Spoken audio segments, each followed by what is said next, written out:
Well, this morning we are in a split series. The 9:30 folk are going to be doing Genesis, and the 11:30 here we are doing Deuteronomy. And we're going to do that for about 4 weeks through this autumn period. The season within the Church of England, autumn is often called a season of remembrance. And it marks the end of the church year before we start again in Advent and enter the madness, which is Christmas. And yes, there are indeed 59 sleeps until Christmas. Traditionally, in this season, we have events like All Souls, which perhaps ironically we don't celebrate, All Saints, and Remembrance Sunday, which we just heard about. But this year, we'll also be remembering 200 years of the life of this church. By definition, remembering is the act of bringing to mind something from the past. The danger is that this is precisely where it can leave us, stuck in the past, where remembering tends towards reminiscing, a wistful reflection on halcyon days past, when things were better, happier, and more successful than they are today. All of which can have a kind of paralyzing effect, leaving us unable either to confront our present or chalk out our future. And yet more than 20 times in Deuteronomy, Israel is instructed either positively to remember or negatively not to forget. However, in each occasion, the call is not to remember the success of God's people, but to remember what the Lord has said, what the Lord has done. The purpose is therefore not to freeze God's people in a desperate longing for salad days, but to help them live wholeheartedly in the present while anticipating what is still to happen in the future. So this morning we begin at the end of chapter 4 where the first call to remember occurs. It's actually given earlier in the chapter in verse 10. Remember the day you stood before the Lord your God at Horeb, when he said to me, assemble the people before me to hear my words. Well, the first thing God asks his people to remember is that day. That day when they first encountered God at Horeb on Mount Sinai, as it's also known. If you've ever watched the movie Groundhog Day, you'll know it's a kind of time loop movie in which someone gets stuck in an endless cycle of wash, rinse, repeat, an ever-repeating day, in the hope that somehow in the next cycle, things will somehow get better. Or to use the words in the movie itself, do you ever have déjà vu, Mrs. Lancaster? I don't think so, but I could check with the kitchen. Well, here in Deuteronomy is Israel's Groundhog Day, a clear sense of déjà vu, that somehow we have been here before. If you think back to the week before last, this is the story that Charlie told us. He described the book of Hebrews as the song of the Exodus in the New Testament, and Deuteronomy is the song of the Exodus in the Old Testament. So perhaps unsurprisingly, Deuteronomy begins by retelling the Exodus story. So turn me, if you would, back to chapter 1, to page 178. And you'll see that we begin just as we have read, that Israel is now standing in the plains of Moab, in the desert, on the far side of the Jordan, beside the Dead Sea. But then immediately, there is this very strange side note given to us in verse 2. And it says this: it takes 11 days to go from Horeb to Kadesh Barnea by the Mount Seir road. Interesting, I hear you say. But so what? Well, what Moses is saying to those now standing in the plains of Moab is that originally they were supposed to be in the land of Canaan in just under 2 weeks, having been rescued from Egypt, avoided capture on the route south through Sinai, and reached Mount Horeb at the bottom of the peninsula, where they were to receive God's instructions for living successfully in the land. They were just 11 days from entering the land. Next stop, Kadesh Barnea, the gateway to the promised land. Think Manchester, if that's helpful. The gateway to the north. But then verse 3 rather oddly begins with these words, in the 40th year. And so to steal Charlie's idea from 2 weeks ago, in the space of one sentence, we have gone from this 11 days to this 40 years of wandering, in which the whole generation of those over the age of 20 have died in the wilderness. And it's now Groundhog Day. Israel is once more poised to enter the land and once more poised to receive the Lord's instructions for living there. Hence the name Deuteronomy, the second presentation of the law. And actually, it's a bit more Groundhog Day than even that name might suggest. For Moses' introduction to the Ten Commandments is not, as the marriage bands say, for the second time of asking, but for the third time of asking. If you can remember, Moses had gone to the top of the mountain to receive the first set of commandments.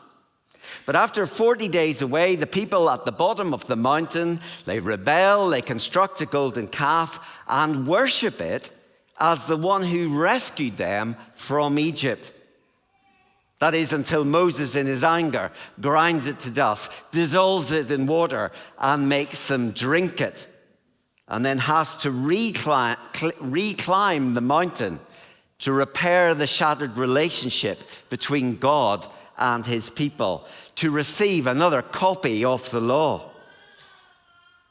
So what then is Moses asking Israel to remember as he recounts these past events to them? Is it simply the great price they paid for disobedience? Many of us, I'm sure, will have experienced the truth of that in our own lives. We have reaped, or perhaps are now reaping, what we sowed in former days. And the pain of that is, at least in part, a reminder to live differently today.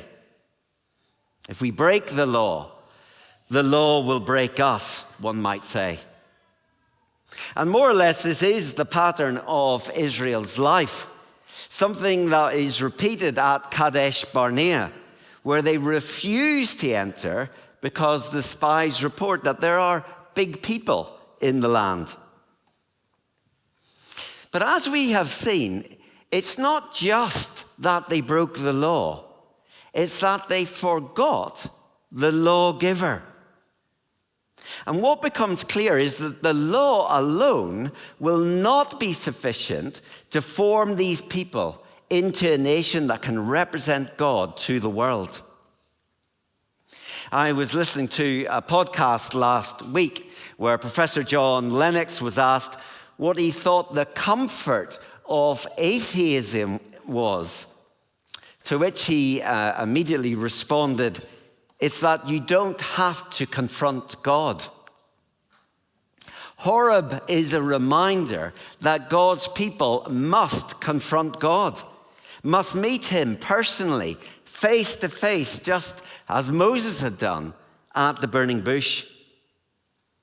But while this is every bit a personal encounter, it is also by necessity a mediated encounter, mediated by the mountain they stand before.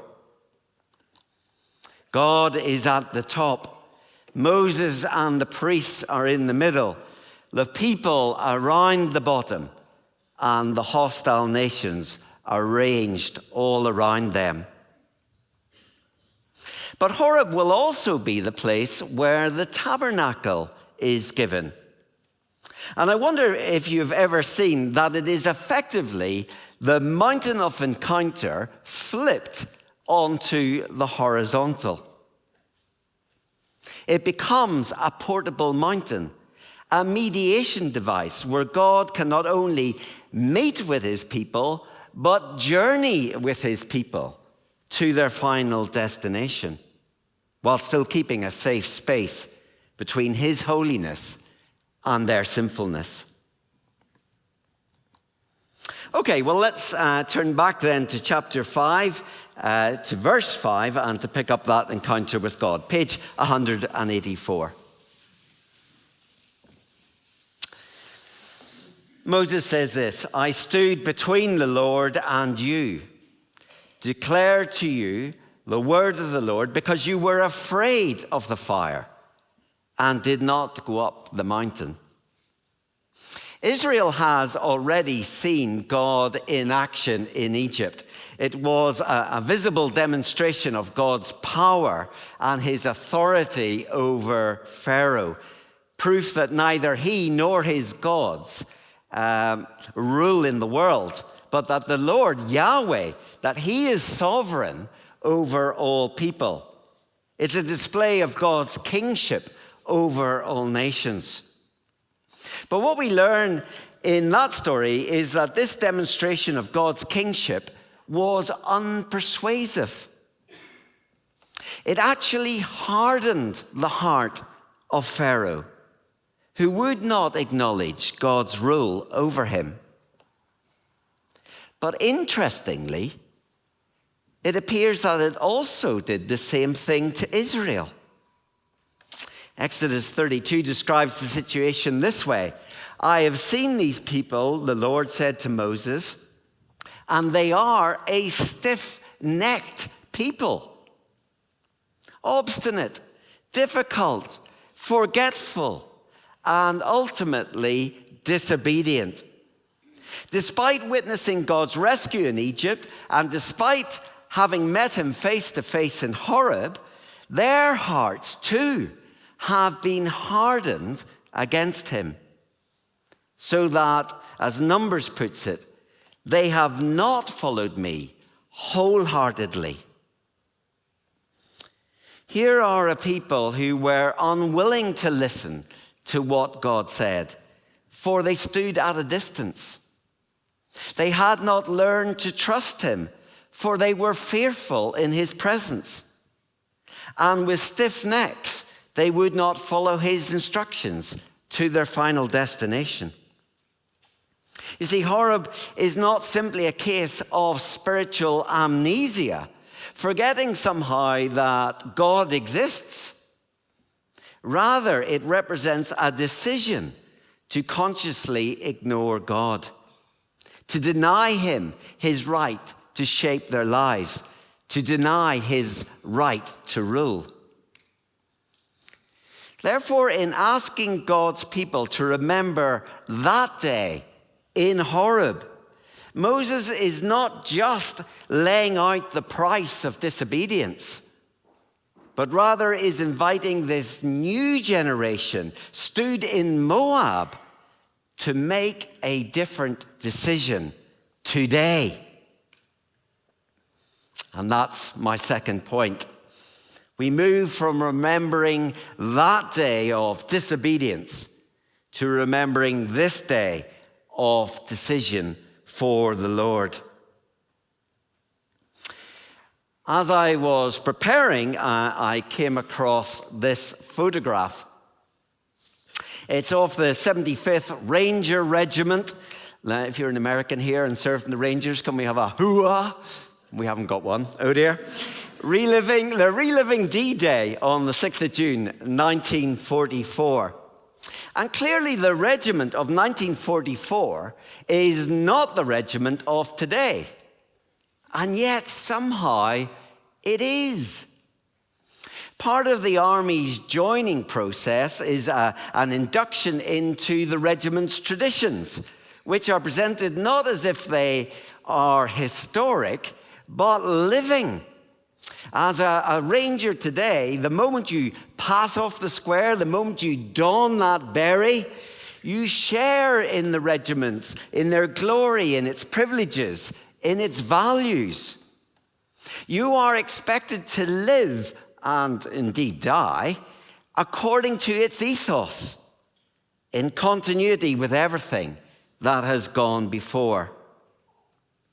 The past, therefore, is not simply mere memory, but is actualized in the present, in today's soldier.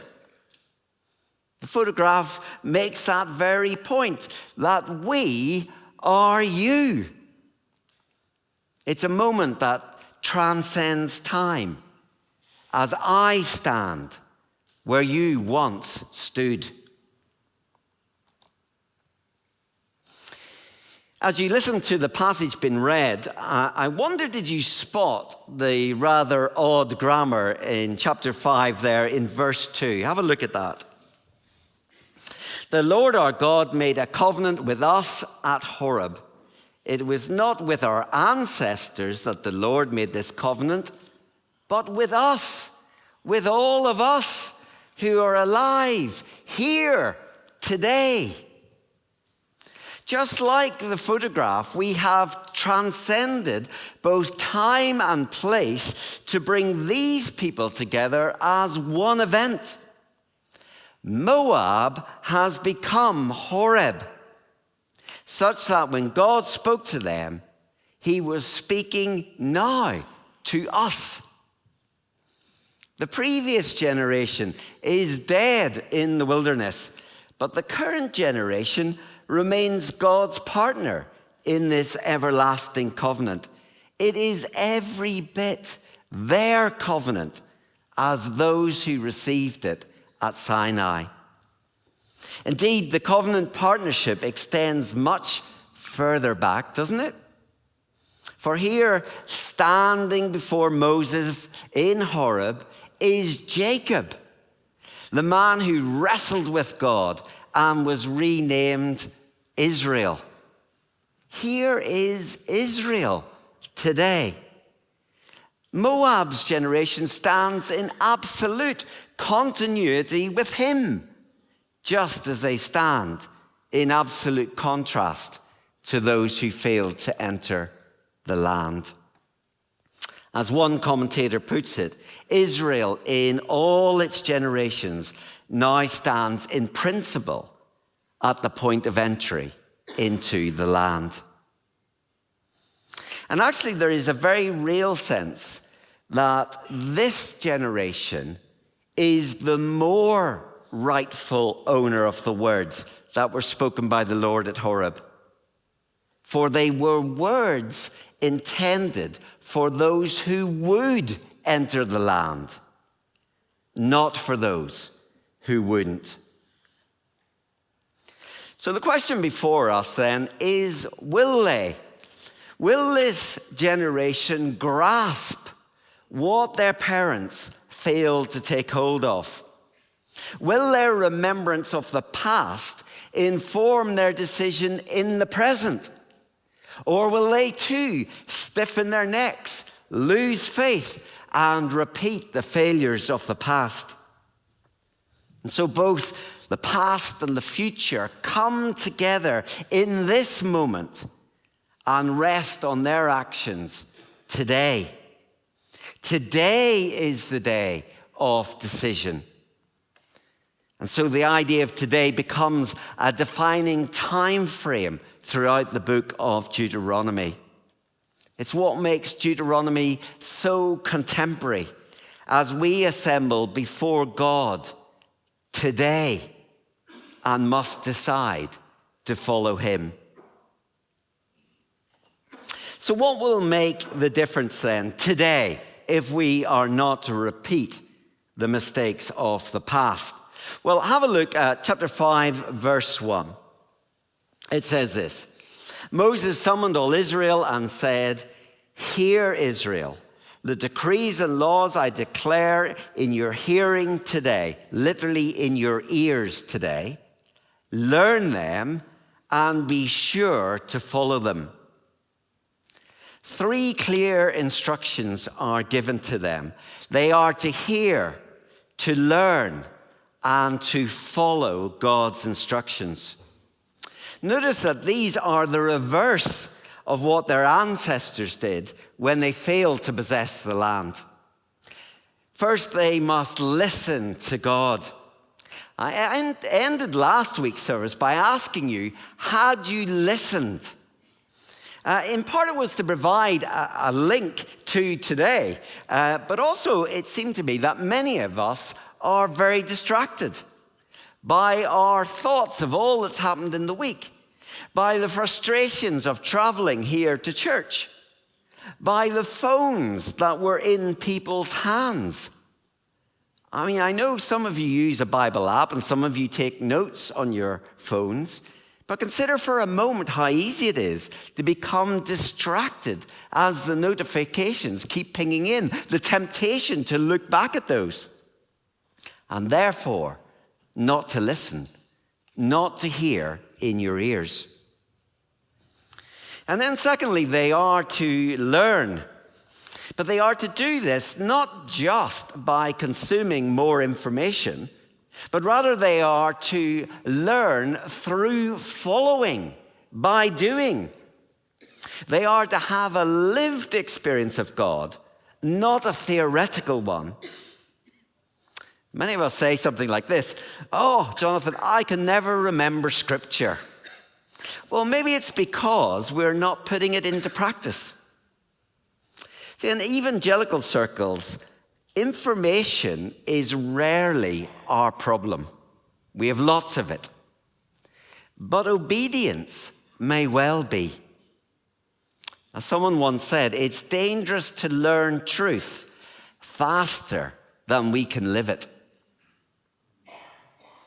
And to be clear, that's not a call. That is a call to apply what we know, not to stop learning. Well, that brings me to my third point. The experience of the past and the decision to listen and obey God today is not only the key to entering the land, but the key to living in it each day. The way in is also the way on. Every day is to be another today. If God's people can navigate today successfully, then they can also navigate tomorrow successfully, until one day the promise of the land will be fulfilled in them. Consequently, Moab is not the place to stop and to rest, but it is the place from which to push on and on in a series of never-ending todays. It's another Groundhog Day. The call to remember, therefore, is not the call to look back, but the call to go forward and to take hold of everything that God still has in store for his people. And we get here a little snapshot, a foretaste of that this is a real possibility for them, that success rather than failure might be possible. For at the end of chapter 4, we are told that they are in the east of the Jordan, in the land of Sihon, king of the Amorites, and have already taken possession of the land of Og, the king of Bashan. 2 nations up north have already been defeated on their journey towards success.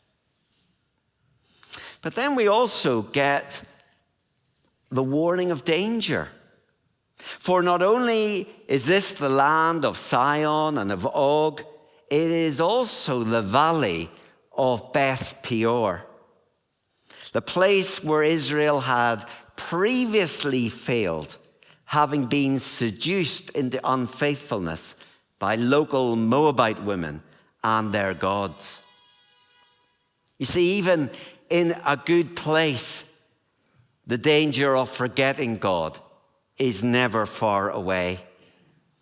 A successful past as Israel, as individuals, as a church even like this one, does not guarantee a successful future. Rather, each day must be another today. Each day, a daily decision to listen, to trust, and to follow God. There is one more sense in which this passage speaks of the future, and it's that this generation will not actually be the ones who will fully realize God's promise. Years of conflict lie ahead before the land will be settled, long after this generation has also passed. And so the words spoken to them today are not just for them, but for all who will follow after them. God's promise and God's instructions outlast every generation that receives them. Again, this is true of us, isn't it?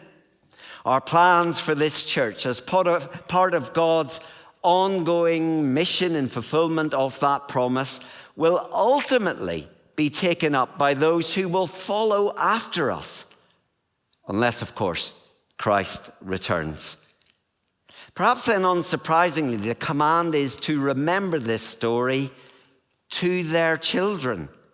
They are constantly to retell it, to remind themselves of these truths, to intentionally be located in this salvation story. Their story has become our story as we too journey forward year by year. Well, finally, I was going to stop here, actually. But as I wrote, I was reminded of our recent series in Hebrews that points beyond this time frame to a better day. It would take another sermon and a different passage to tease those thoughts out. But let me end with just some words from Hebrews 12 that represent Horeb to us, to the church today. You have not come to a mountain that can be touched and that is burning with fire, to darkness, gloom, and storm. But you have come to Mount Zion, to the city of the living God, the heavenly Jerusalem. You have come to God, the judge of all, to the spirits of the righteous made perfect, to Jesus, the mediator of a new covenant. See to it that you do not refuse him who speaks. In Christ, we assemble around a better mountain to listen to a better word that speaks of a better day. So how much more then that we do not refuse him who speaks, that we do not forget him.